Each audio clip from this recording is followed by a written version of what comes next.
Welcome to Iconic Conversations, a podcast where we share inspiring stories and colorful conversations that reflect greater beauty of God's kingdom. I'm your host, Joseph Lee, and today we're talking about discipleship. Our guest today is Dr. John Tolson. Dr. Tolson has inspired audiences through his speaking, and over the years, he has been called upon by major corporations including Walt Disney World and ING to keynote conferences and seminars. He has served professional sports teams as a chaplain, including the Houston Rockets, Houston Astros, Houston Oilers, Orlando Magic, and most recently, the Dallas Cowboys.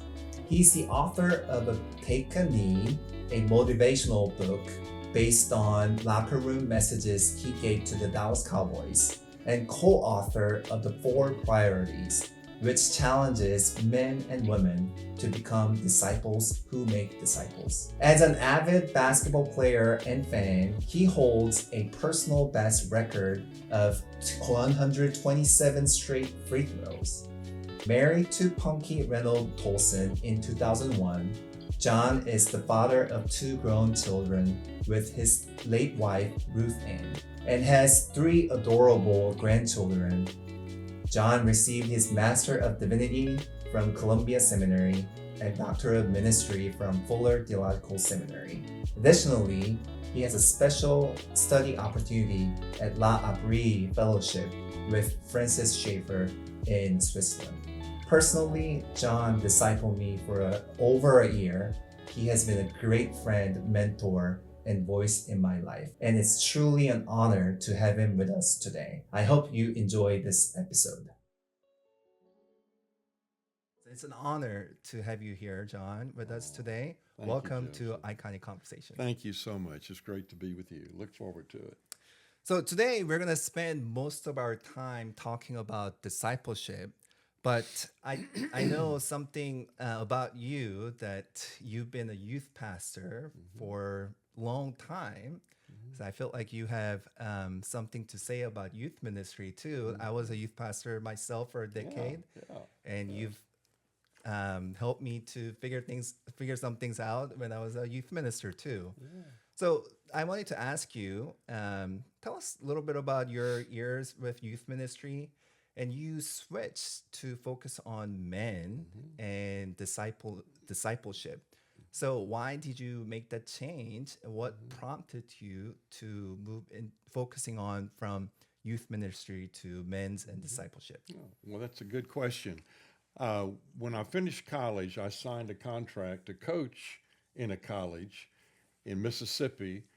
And the summer before I was to start coaching, after I graduated, I was working with students in my hometown in Florida, and kids were coming to Christ right and left. And I just said, man, I love doing this. So I counseled with a few people, and basically I changed the whole direction that I was headed into coaching.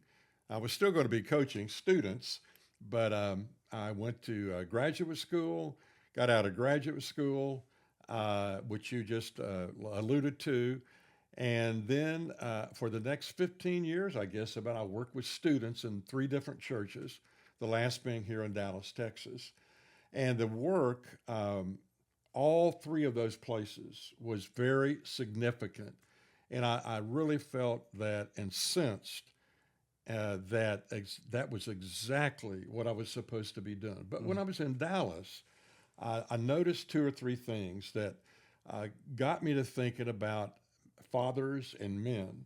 One was if a kid in our area in Dallas came to the Lord and went back home to be encouraged in their newfound faith, it was usually mama, the mother, that encouraged that student, not the father. It's not that he was necessarily against it.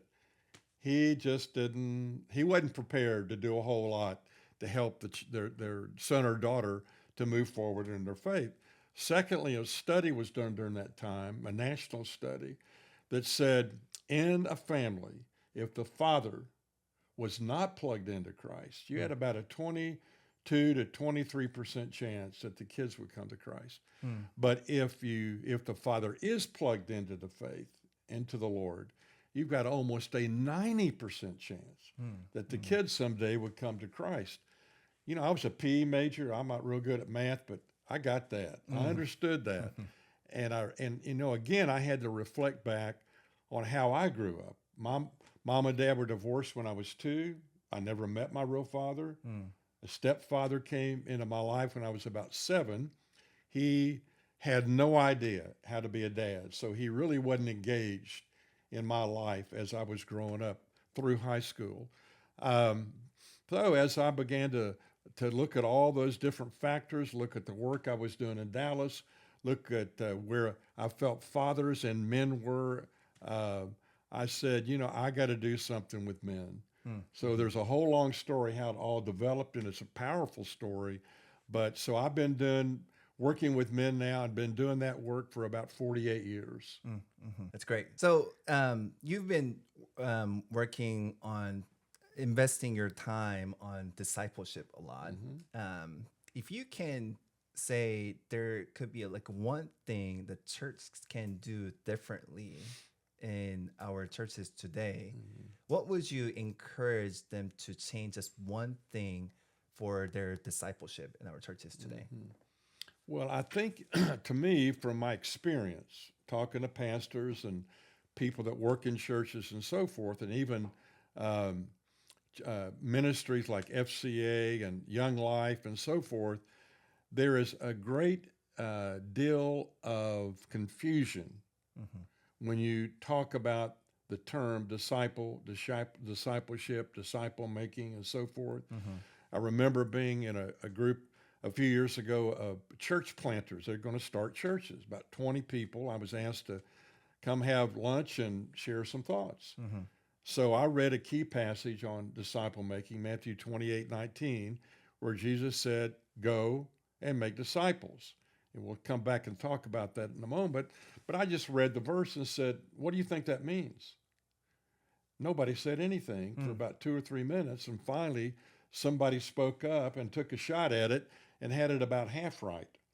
So I think first of all, in a local church, there needs to be an understanding of what disciple making is biblically, and the fact that Christ made it a command, not a suggestion, and begin to understand what it isn't and then what it is, and understand that biblically speaking, it should be a priority at the top of the list, at least to my understanding of the scripture, of everything a local church does.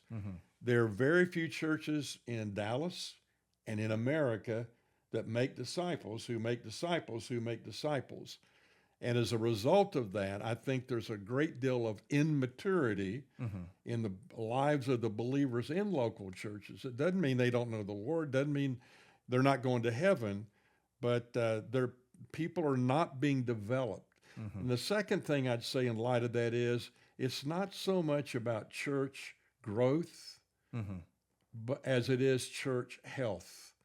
And I think when we disciple people and have that discipling process going on in our local church, it's going to raise up people that are becoming healthy in their faith, healthy in their families, healthy in all the dimensions of their lives, and a whole lot more. Yeah, that's great. So how would you define discipleship, and who is a disciple and who is disciple maker? And what does that process look like? Well, that's the question right there. Yeah. So again, I think over the years when I've asked a group of people or an individual or some pastors, what does it mean to make disciples? What is a disciple? Again, there's a lot of confusion, and they come up with all different kinds of responses. And I think, again, if you look at the approximately 69 times the word disciple is used in the New 269, and look all those up and do your research and your due diligence, and you take all that research and drop it in the top of a funnel, out of the bottom of the funnel, drop 3 things of what a disciple is. And so, again, I don't think that kind of research has been done where the average person in the pew can understand it. So basically, a disciple is three things in the New Testament. A disciple is a learner, a follower, and a reproducer. Learner, basically, biblically, it means that we really haven't learned anything if it's not changing how I live. So a lot of people get great preaching, great teaching, a lot of Bible, but when it comes to it really changing their lives, there's more to it than just sitting in a pew listening to a sermon. I got to begin to live it out, act it out, obey what it says, and in that process, he helps me to become more like his son. Yeah. Secondly, it's a follower. It kind of comes from an idea of an adhesive, something that sticks to something else. And in this case, it's an individual that sticks to Jesus. He's the leader, not me. And so if you look in the scripture at some of the demands of following Christ, it's very, very daunting. But also, it's the way to go in following him and obeying him. But the third part is where most churches strike out. And I think they strike out simply because they don't know this dimension of what the scripture teaches about disciple making. And the third dimension is reproduction, reproducing, so or a multiplication. So the whole process, if I meet with you or somebody else, and all I do is go through a Bible study or a book study or whatever, and that's it. And we have great discussions, and intellectually we're really stimulated. But if it doesn't lead to you or me taking what I've learned and building it into somebody else, who then can build it into somebody else, so that that exponential factor kicks in, then I'm not doing what Jesus said to do. A great professor at the seminary you went to, Dr. Howard Hendricks, said, if we're not making disciples who make disciples who make disciples, then we're simply not doing what Jesus said to do. And just a little side thought in here, a lot of people, when they read that Matthew 28 passage, think it means converting people to become a Christian.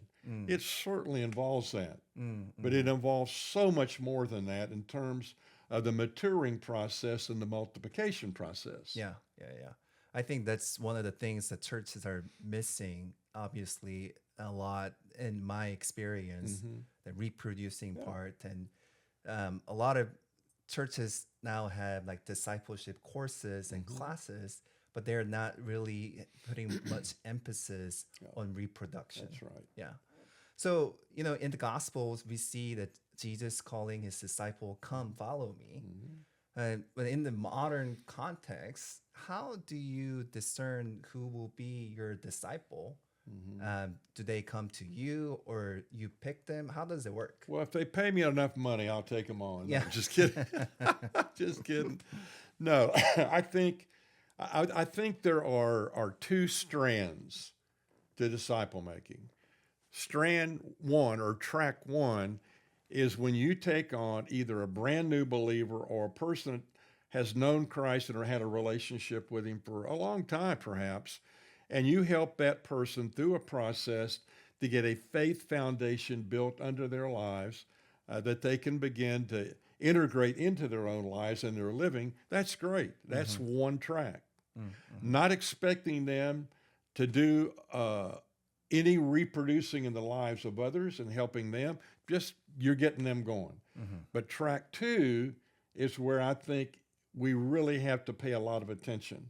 And track two is where the distinct target and purpose is to raise up and equip a reproducer.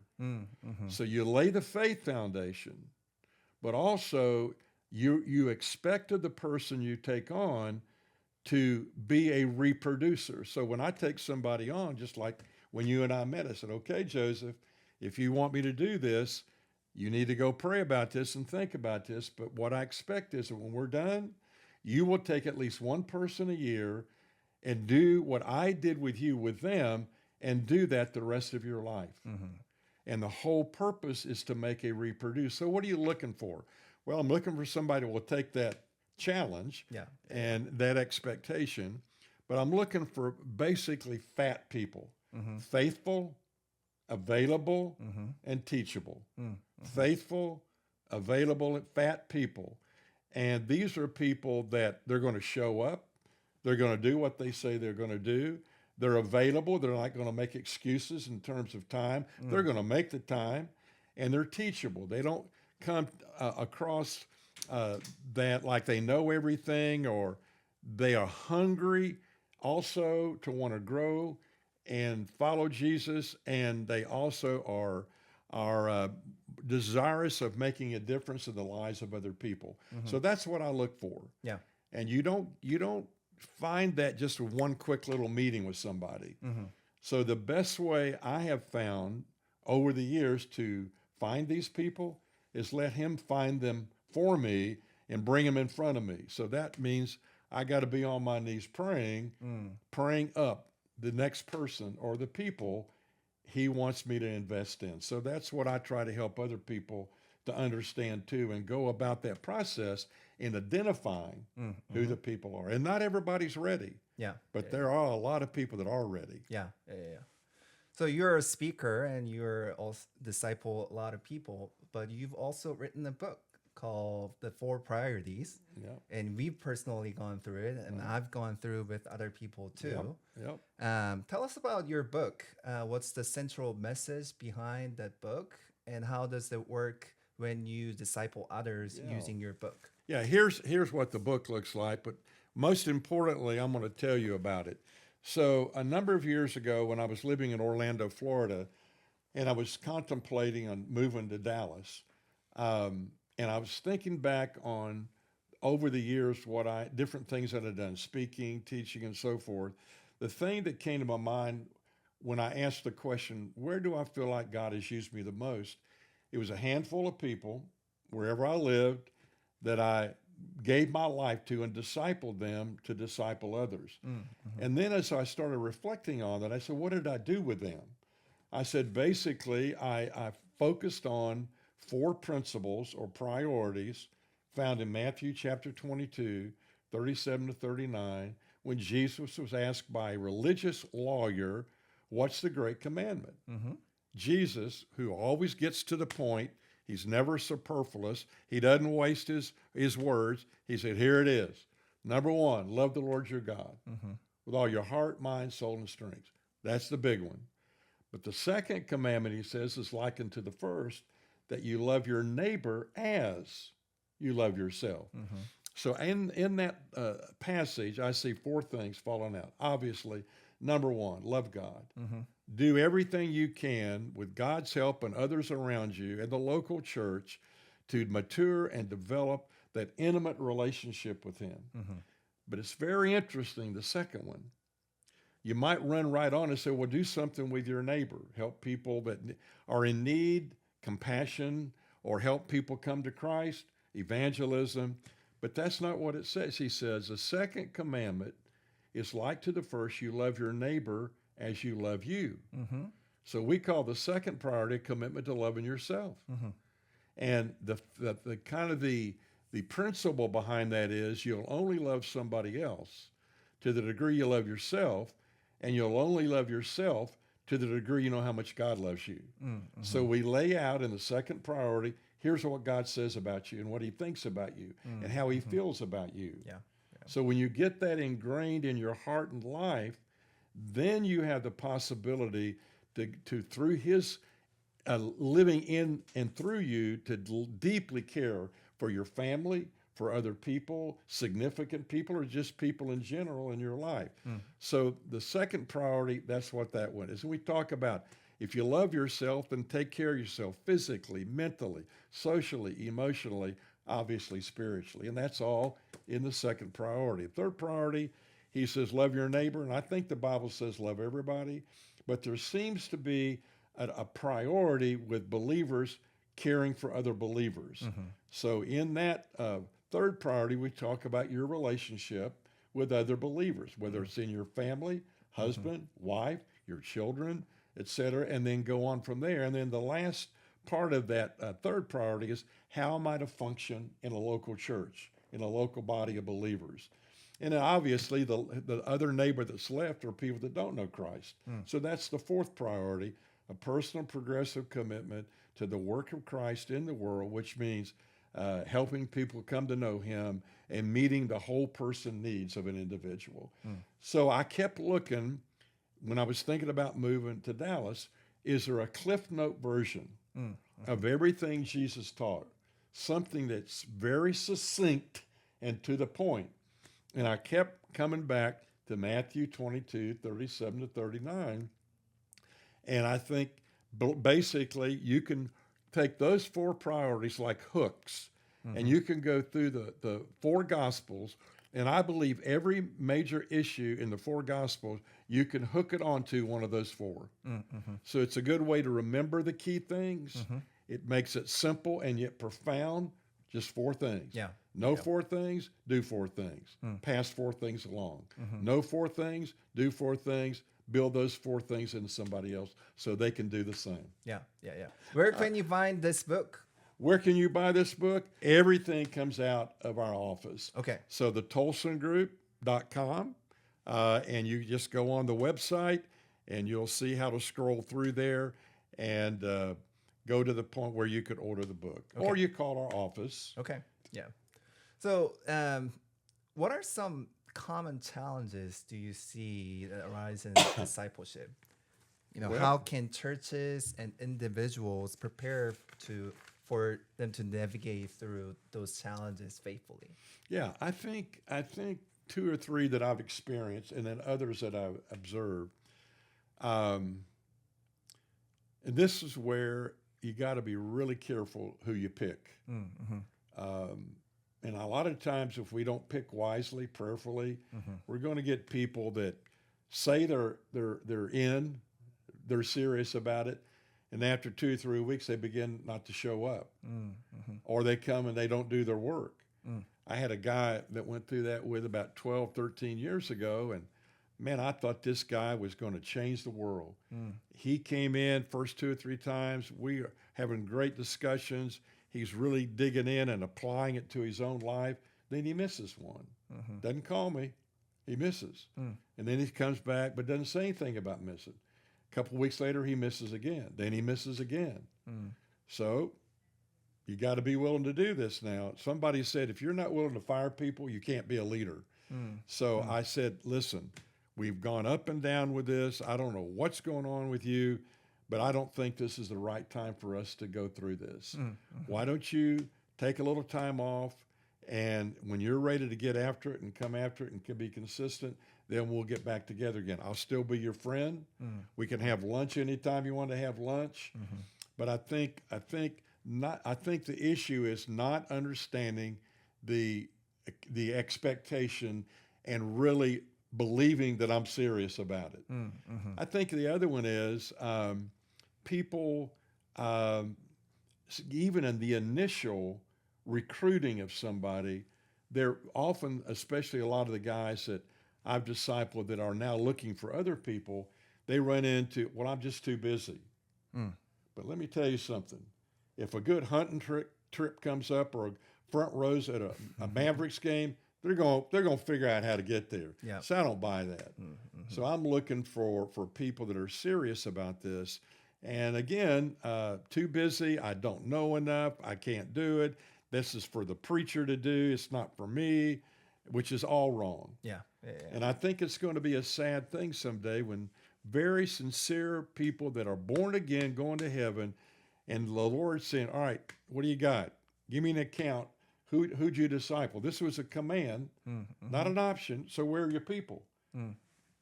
Looking back behind, ain't nobody there. So like my wife says all the time, what you do now, what we do now with people and building into them is going to determine who's behind us then. So I don't want to go empty-handed. I don't want to show up with a zero. It kind of go back to what you said earlier about fat people, faithful, available, teachable. And when you pick, your disciple, you got to be really serious about it. If they're truly faithful, available, and teachable. That's right. And it's interesting, Jesus only picked 12. Now, somebody might say, well, have you read anything about those 12? I mean, there were some Lulus in there. And one pooped out on him at the end. Listen, Jesus knew exactly what he was doing. He knew exactly the kind of people he was picking. And I think a lot of times over the years, I looked early on for somebody that I just really enjoyed being around. They had a great personality. They loved sports like I love sports.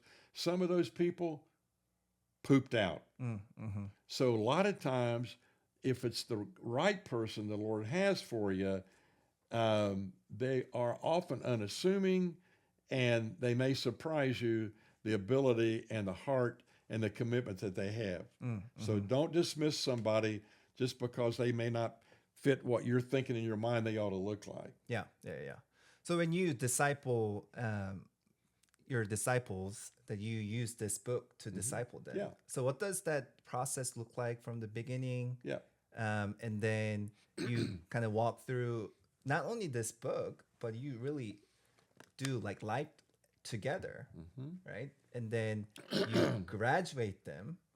And tell us how you start and finish your discipleship through this book.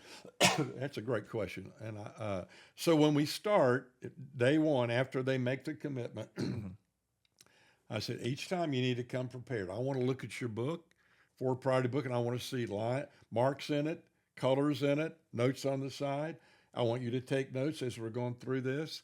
And so the first meeting, usually the first thing I do is I say, all right, tell me how you met Jesus. Mm-hmm. So I try to get a little background if I hadn't done that already with a person, so I can know a little of their history, faith-wise, and so forth. And then sometimes they kind of say, are we just going to discuss the introduction? So the first time is usually just 2 pages, the introduction. But it's really important to get the 2 pages of the introduction and what it's saying. It sets the whole scene for all the rest of the study. And then basically what we do is not always, but we typically take a chapter a week.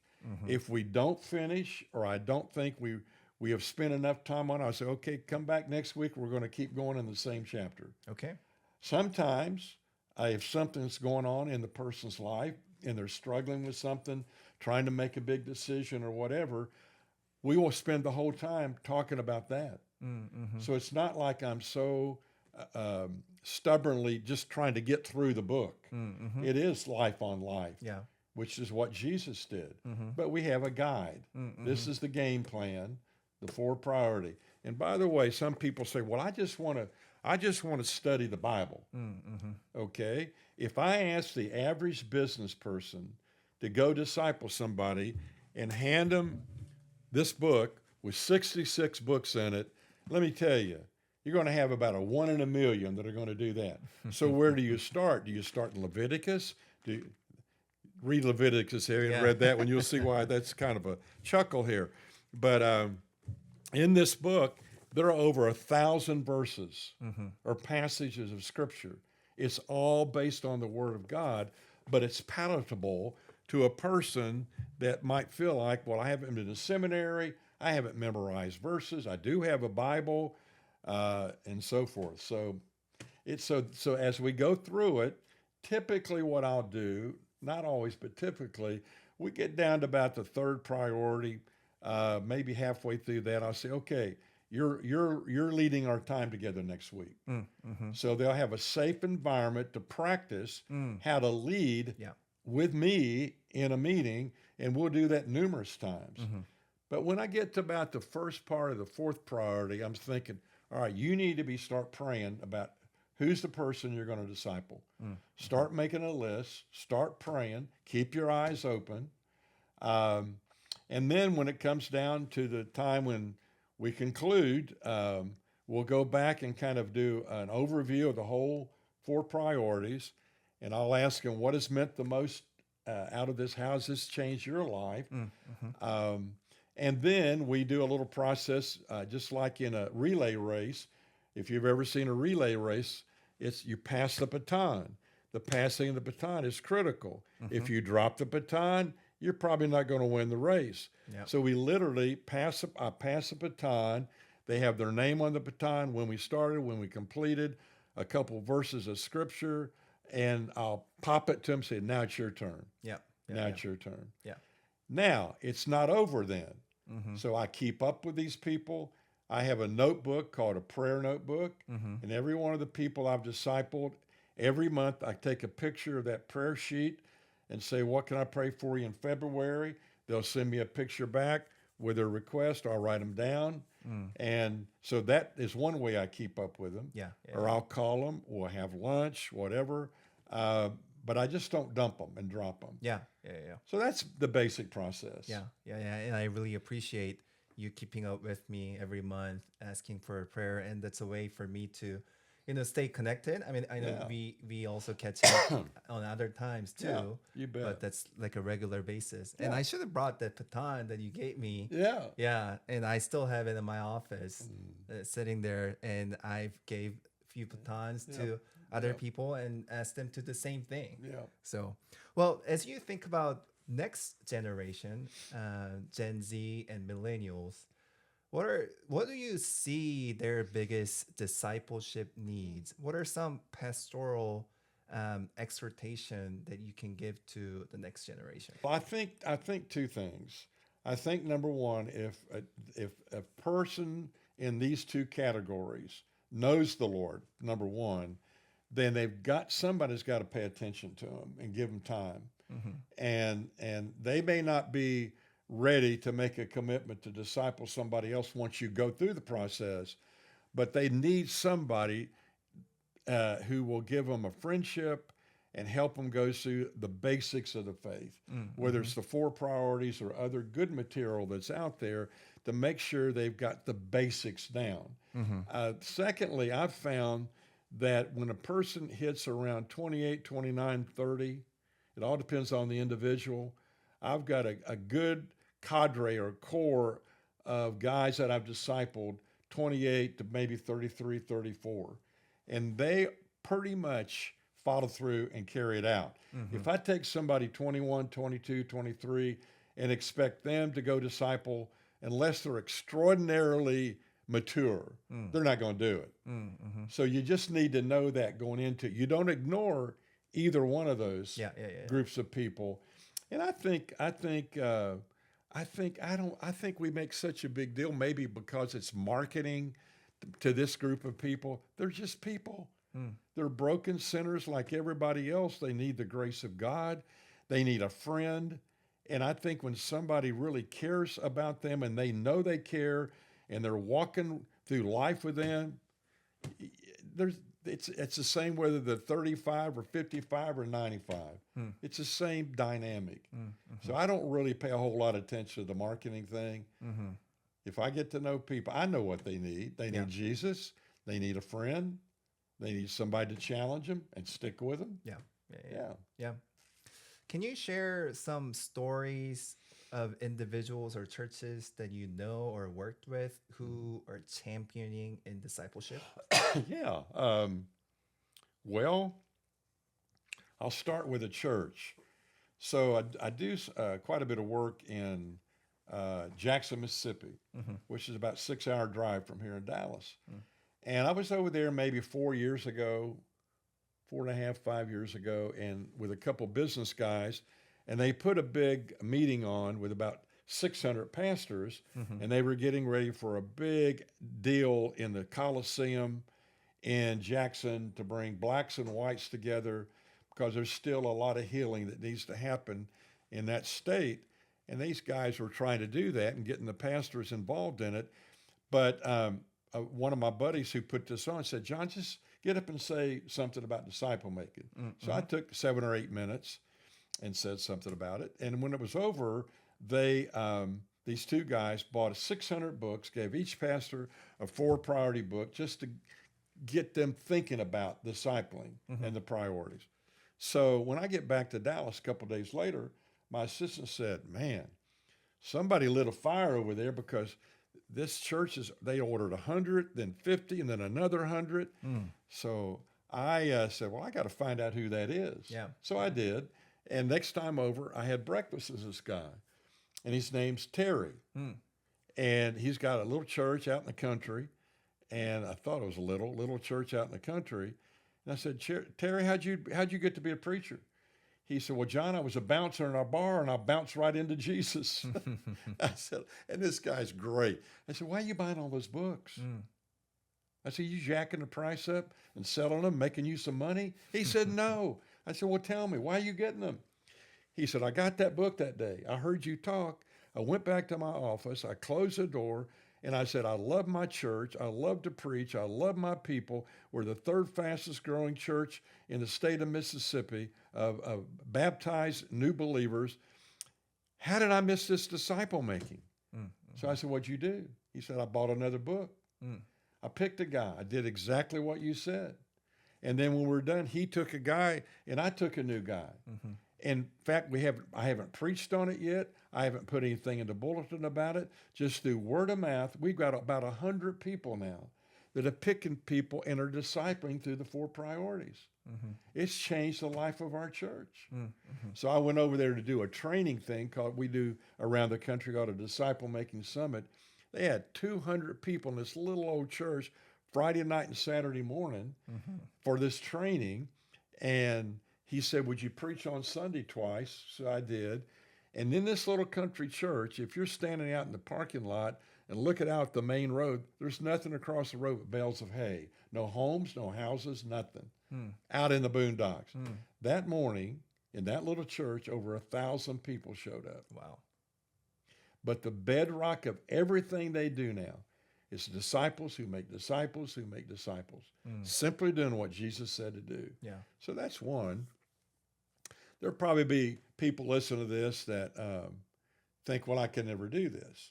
So I picked a guy named Steve, and Steve, an old country boy, smart, sharp, but he lives in a little town outside of Dallas.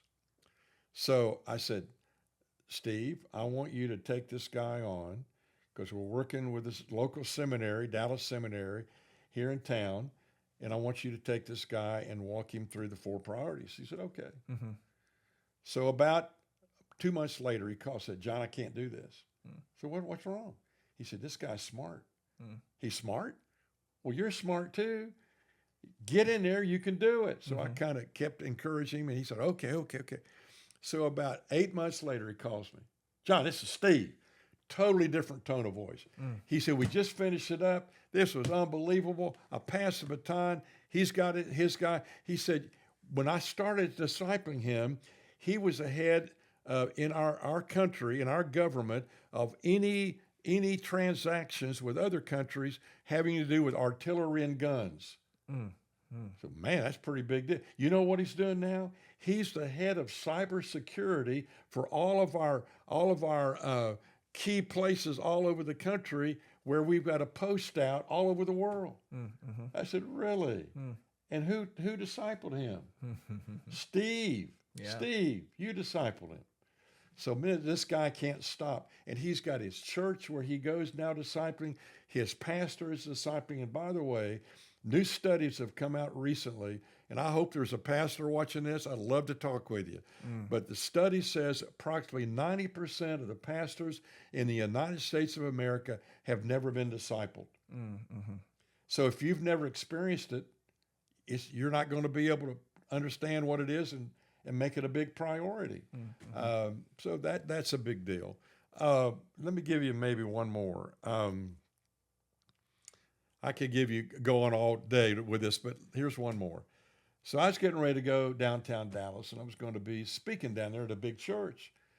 A guy calls me that set it up, said there's a man down there, heard you were coming, and he heard you're serious about disciple making. He wants to meet you. Said, let's meet. So a couple of days later, we go to a little restaurant close to my office, and my buddy walks in, and I said, where's your friend? He said, he's coming. About a minute later, in walks this guy on a walker. And I found out he was 91 years old. And I'm thinking, I got to have somebody some life. I'm trying to change the world. I'm not that he's not a nice guy, but so we start getting acquainted. We talk. He said, well, I've been a lawyer here in Dallas for 47 years. I teach the Bible at my church, and the church where he goes downtown Dallas, you got to have some game to be able to teach down there. And he said, well, son, tell me about this disciple making. I said, okay. So I gave him a little overview, and we kept talking and about ready to go. And I handed him a copy of the Four Priorities book. I said, why don't you read this, Ed? And when you're done, call me up. We'll get together and talk. Never believing he would do anything. So he calls me a week later and said, well, I finished the book. I said, you read the whole book? It's good. No, I read every page of it. What I do now? I said, I thought you read the book. I'm giving him a hard time now. Yeah. Chapter 28 tells you what to do. You got to pick somebody. So I give him a little review, and he said, okay, I'll get after it. So every week for a month, he calls, give me an update on how he's doing. Then I don't hear from him for about 2 or 3 months. I call him up one day. Hey, Ed, can I come over to your high rise? And I want to get an update on what you're doing. He said, come on over. 17th floor off the Northwest Highway.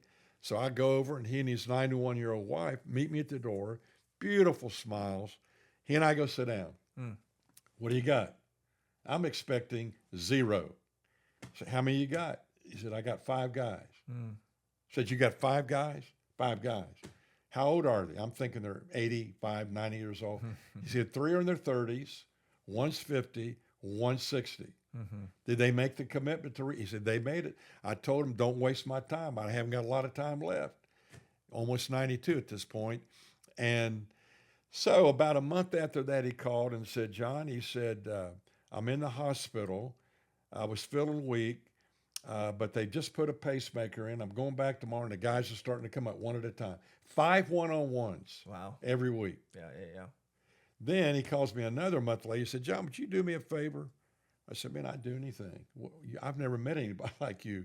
He said, if I die before I finish with these 5 guys, will you take them on, finish them up, and get them out there? I said, yes, sir.